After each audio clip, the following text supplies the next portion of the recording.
Ih, tá de óculos, hein? Tá ficando velho, hein? Não, eles estão me protegendo para a casca de árvore que eu estou cortando para não machucar os olhos. É, Ih, tá ficando velho do mesmo jeito, tá fazendo artesanato agora. Tá velho. não, não é artesanato. Vou explicar. Eu coleciono epícia. É uma planta que ela precisa da casca de árvore misturada no substrato, na terra. A minha Roberta, quando faz live, ela usa perfume. É sério. Para ela fazer live e para ela fazer atendimento online, ela coloca perfume.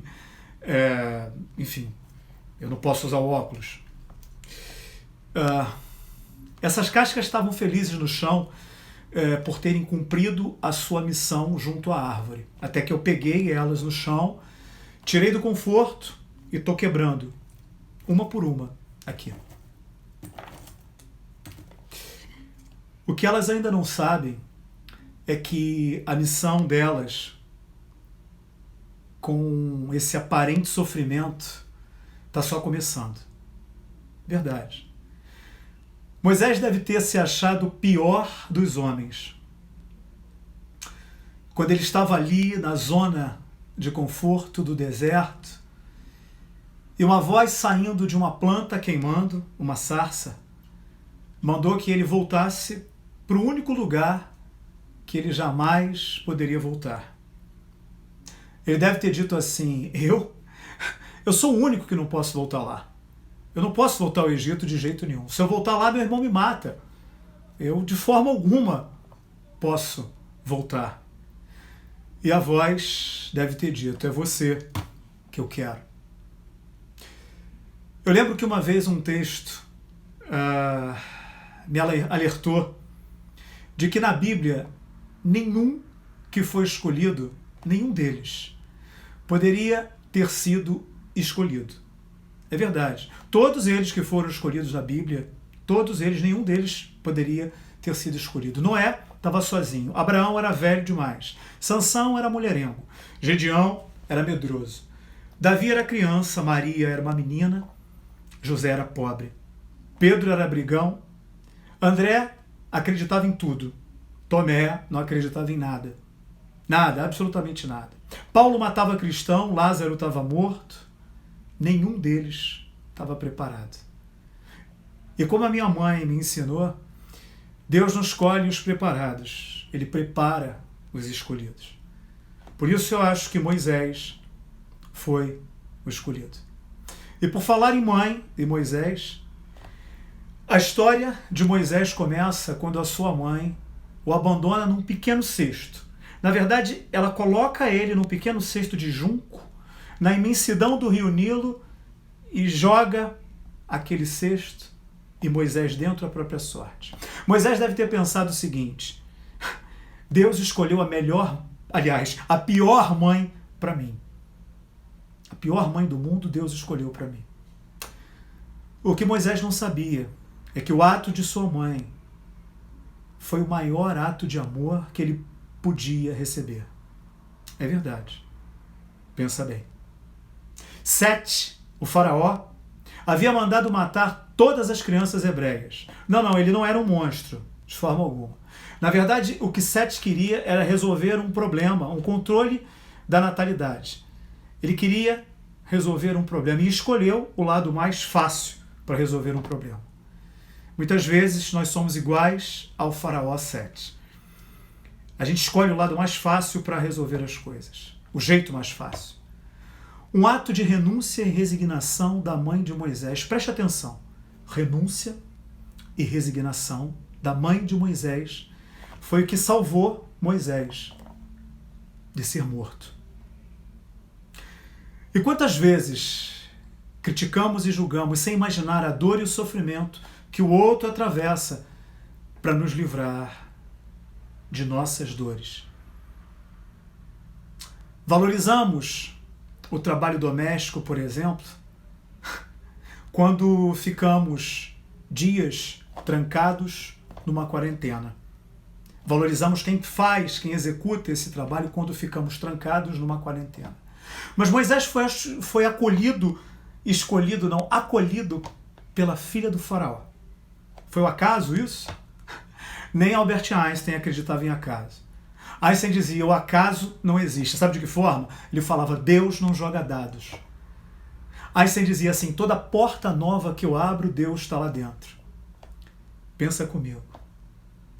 Era preciso que Moshe, ou o retirado das águas, fosse criado como irmão de Ramsés, para que no futuro ele pudesse exigir a libertação dos hebreus, junto a esse irmão, que viria ser o faraó, sem ser morto. Deus não joga dados, né? Moisés, no conforto do palácio, do homem mais poderoso do mundo, criado como filho de um faraó, quando salva a vida de um escravo hebreu, é expulso daquele aparente céu. E para não morrer, é obrigado a vagar sozinho no vazio de um deserto. Moisés não viu Deus no conforto do palácio, ele viu no vazio do deserto. Pensa comigo. Quem sabe o caminho que ele usou quando foi embora não foi o mesmo caminho que anos mais tarde ele usou para conduzir aquele povo. Quantas vezes nós somos condenados por não pactuar com a multidão? E agindo no bem, somos expulsos de um núcleo, de um aparente paraíso. Moisés achou ser o fim, mas ele não imaginava que a história dele estava apenas começando.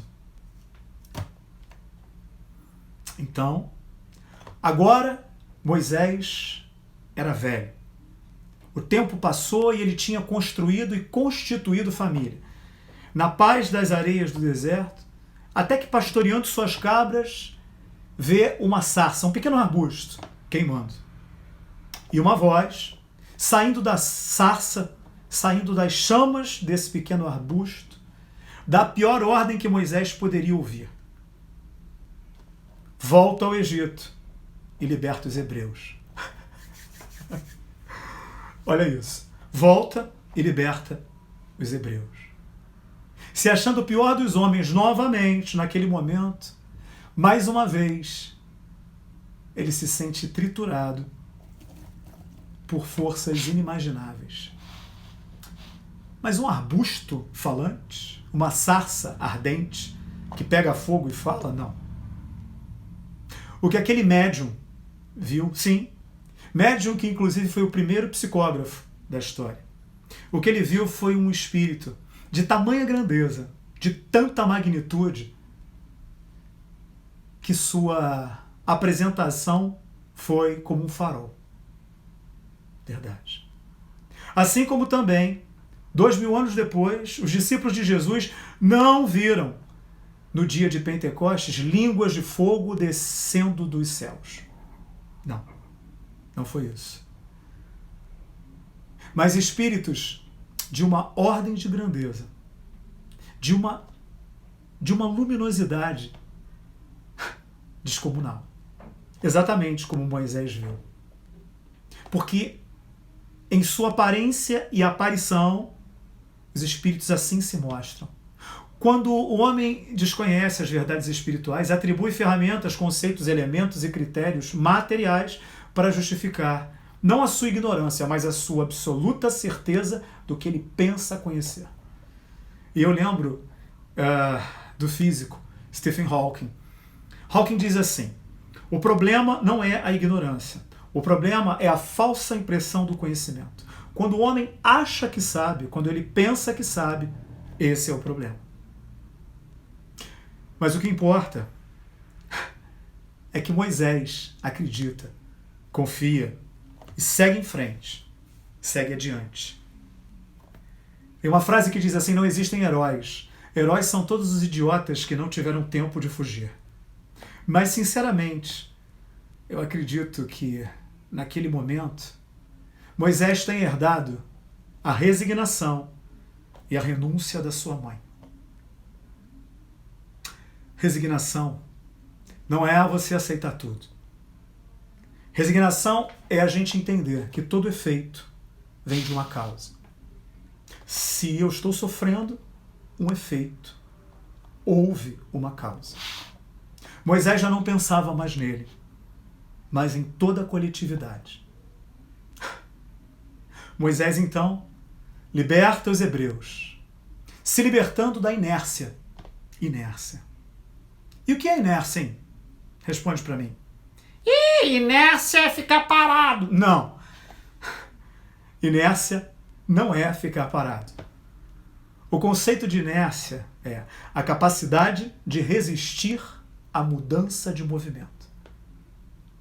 Sair da inércia não significa estar em movimento, mas mudar a forma de se movimentar. E a mudança, queira você ou não, é a única constante no universo. Como disse Heráclito de Éfeso. Pois é. A mudança é importante. Deus nos dá tudo gratuitamente. Aqui, ó.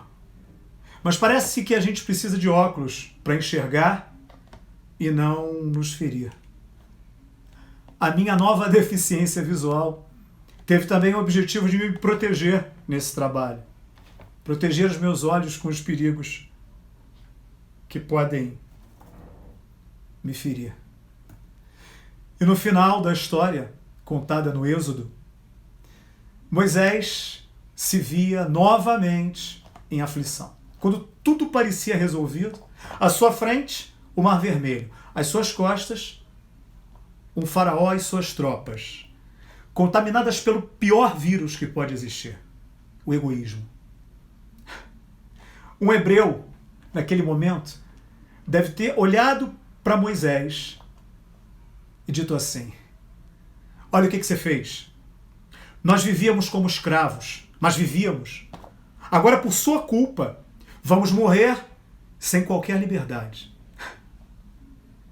Mas dessa vez, o médium Moisés tinha aprendido a ler sua vida usando os óculos da espiritualidade e não as lentes da materialidade. Ele levanta seu cajado, como conta a história, e aquele mar de dificuldades é aberto bem na sua frente. Olha, vai demorar um pouquinho para essa casca de árvore entender que o sofrimento que eu estou infligindo a ela é apenas a continuidade da missão que ela tem. Mas logo ela vai ver a beleza das flores que ela vai ajudar a produzir. É uma questão de tempo. Obrigado.